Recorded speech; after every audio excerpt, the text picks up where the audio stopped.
Welcome back. Now, the Kenya Copyright Board is warning against the violation of intellectual property rights. This is specifically about individuals who have knowingly distributed newspapers online for commercial purposes. And I must say that the problem of downloading and passing on or distributing copyright works through BDF is not only affecting newspaper publishing, but it's also affecting the whole sector of publishing. Copyright law does not allow that.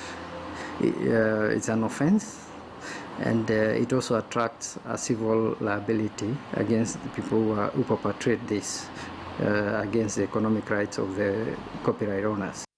Newspapers have been very kind to allow access to their works without pay in many cases.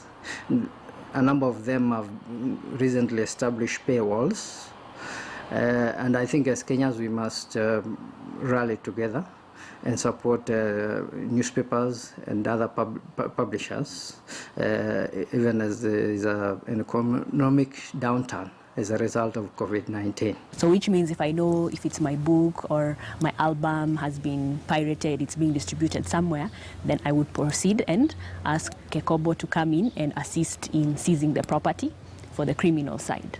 And then on the civil side, then I individually myself, I would move the court and then sue the infringing party in the civil court. So what you will see is that on the criminal side, there will be the sanctions of penalties and possibly jail term if they fail to pay the penalties under the Copyright Act. And then on the civil side, you will make your case and see to what